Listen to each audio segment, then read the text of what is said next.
Blasphemous è passato da essere un gioco che non avevo neanche voglia di finire a essere uno dei miei giochi preferiti. E oggi vedremo il perché.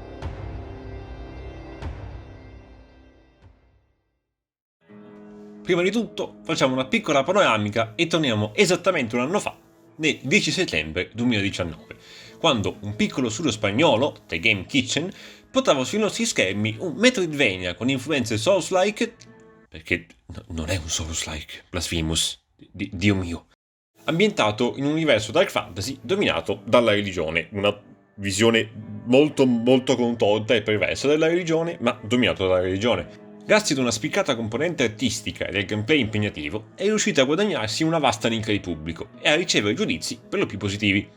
Quindi, spinto dalle recensioni positive, avendolo trovato in scontissimo, decido di acquistarlo. Solo che verso fine gioco mi comincio ad annoiare mortalmente e lo finisco solamente perché ormai mi mancava davvero poco. Ma andiamo per ordine.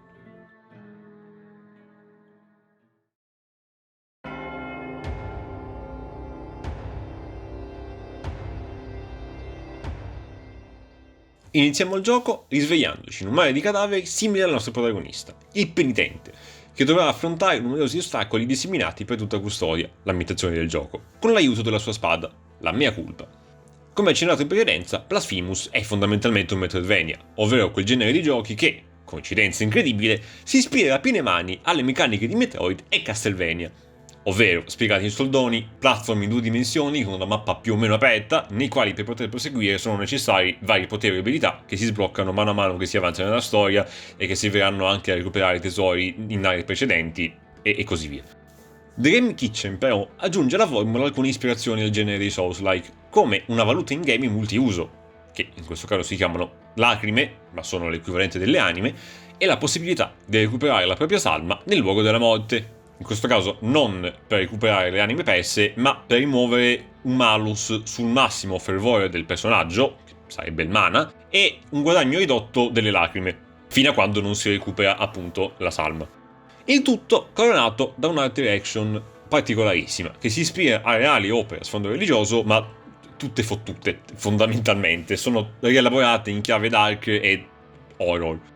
Nel suo viaggio, il nostro penitente potrà ottenere perle di rosario, che si possono equipaggiare in appositi slot e che conferiranno abilità speciali.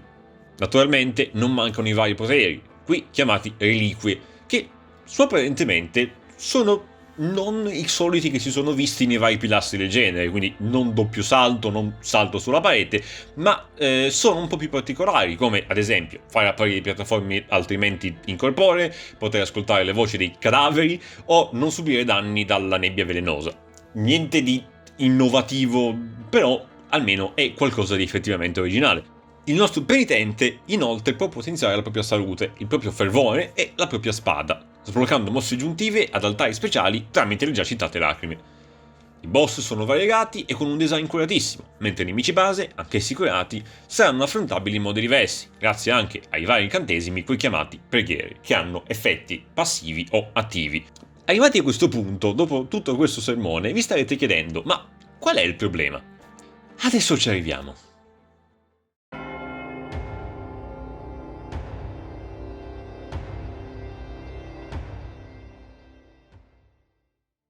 Partiamo dalla cosa più importante. La cazzo di mappa. La mappa è leggerissimamente importante in un Metroidvania, visto che è fondamentalmente la cosa che si usa di più, perché ci si ritrova a dover fare backtracking e l'esplorazione ha una componente di rilievo, è un Metroidvania, è quello su cui si basa il gioco. E in Blasphemous la mappa era tutta fottuta. Molte volte le stanze esplorate non venivano segnate come tali, facendoci perdere tempo inutilmente per controllare in quali fossimo già effettivamente stati, qualora non fossimo stati abbastanza veloci da rendercene conto in tempo.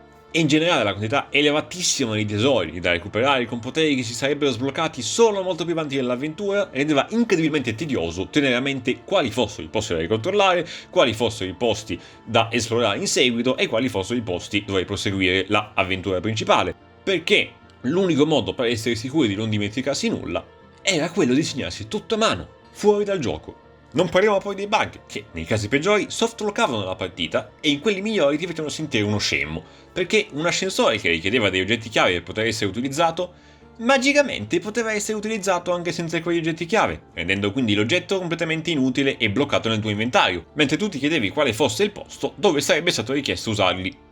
Anche la componente di spicco, ovvero quella artistica, verso la metà del gioco subiva degli scivoloni incredibili. Un eccessivo riuso di asset e sprite portava alcune tra le ultime aree ad essere semplici palette swap di aree precedenti, magari con qualche dettaglio diverso, per carità.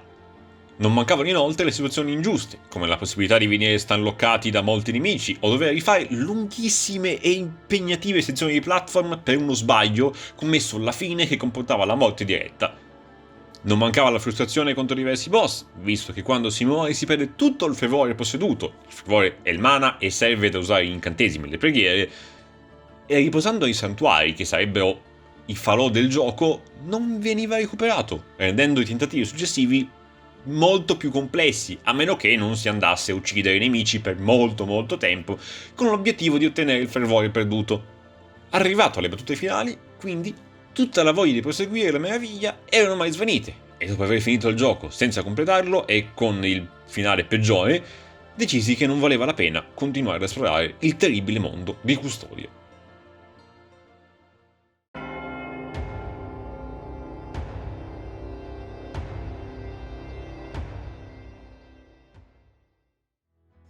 Un po' di giorni fa, dopo quasi un anno dall'ultima volta che ho preso in mano Blasphemous, è uscito il DLC, o, per meglio dire, un'espansione gratuita, che, oltre ad aggiungere nuove aree e nuovi boss, permetteva anche un revamp del gioco. Così ho deciso di dare una seconda chance al nostro caro Metroidvania. E, oh boy, è stata la scelta giusta! Non solo la quasi totalità dei bug è stata corretta, ma letteralmente ogni cosa che mi faceva storcere il naso, ed evidentemente non solamente a me, visto che le hanno modificate, è stata rimossa, modificata o migliorata. Per cominciare, possiamo notare un completo rifacimento delle alcune zone dal punto di vista artistico. Sono stati inseriti nuovi asset e migliorati alcuni asset vecchi, nelle aree che più accusavano l'utilizzo di ambientazioni, rendendole effettivamente distinguibili e molto più memorabili. Ad esempio, una prigione che utilizzava gli sfondi standard con una semplice palette swap e qualche dettaglio aggiuntivo, adesso è diventata piena di nuove radici e affreschi rovinati nel tempo nelle celle. Oppure una zona di intermezzo, totalmente anonima, adesso è diventata un albero ferroso, caratterizzato da pavimentazione rosso scuro. Veniamo poi alla miglioria più importante. La mappa. Finalmente è stata implementata l'opzione di aggiungere dei marker in ogni stanza della mappa, che tra le altre cose è anche molto più funzionale a prescindere da quest'ultimi, in modo da segnare la presenza di un tesoro o di sezioni non ancora raggiungibili per mancanza di poteri. So che potrebbe sembrare una cosa da poco, ma vi assicuro che in una ipotetica recensione anche solamente questa miglioria potrebbe far guadagnare mezzo punto ad un videogioco, visto che non dovrebbe per forza segnare a mano ogni cosa per non dimenticare tutto e rende l'esperienza di gioco molto più fluida. Inoltre, la maggior parte delle situazioni ingiuste o frustranti è stata rielaborata. Bisogna precisare però anche con aggiornamenti precedenti ai DLC.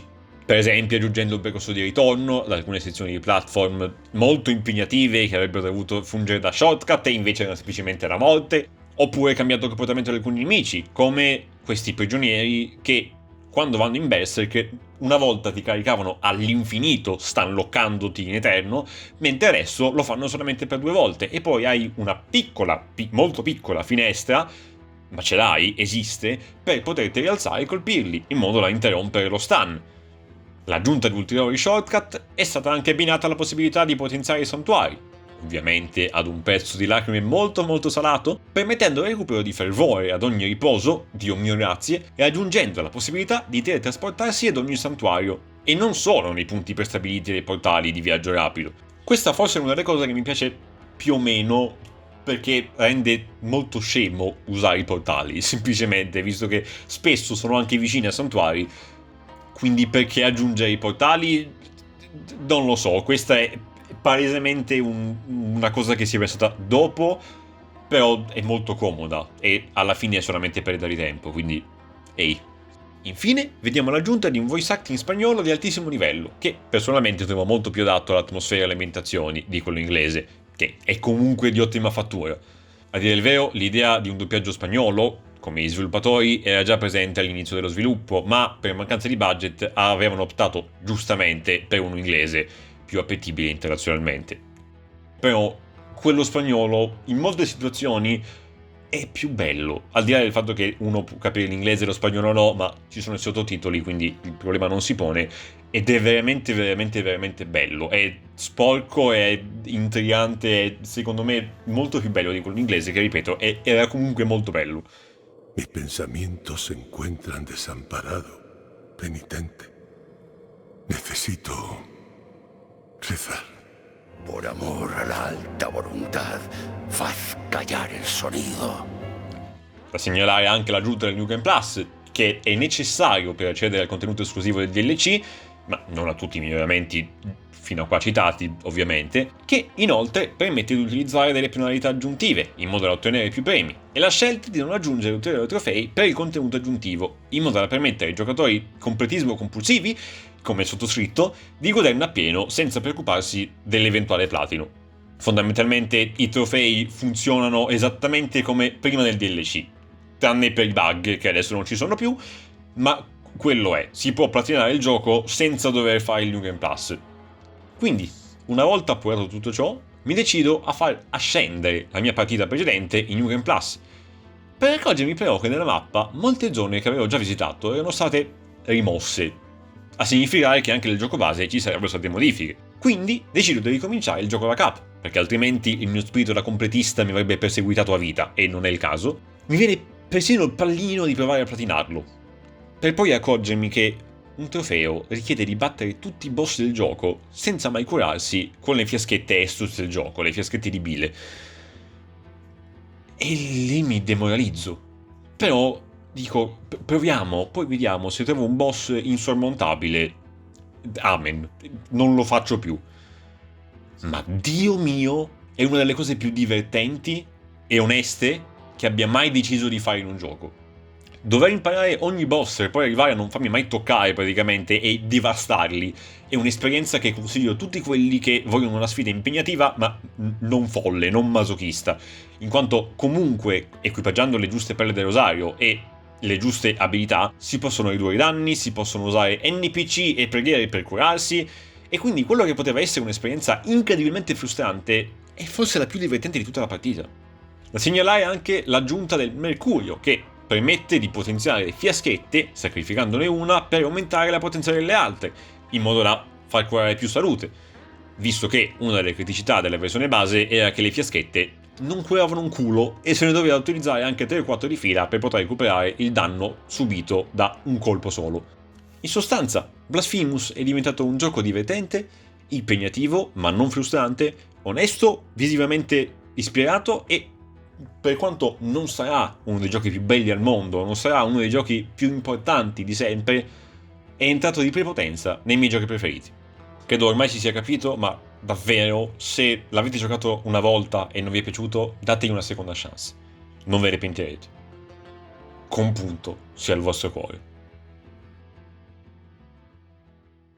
Ragazzi, grazie mille di essere arrivati alla fine di questa follia, perché di follia si tratta. Io vi ricordo che ho una pagina Patreon, nel caso voleste supportarmi, anche una piccolissima donazione fa sempre molto piacere.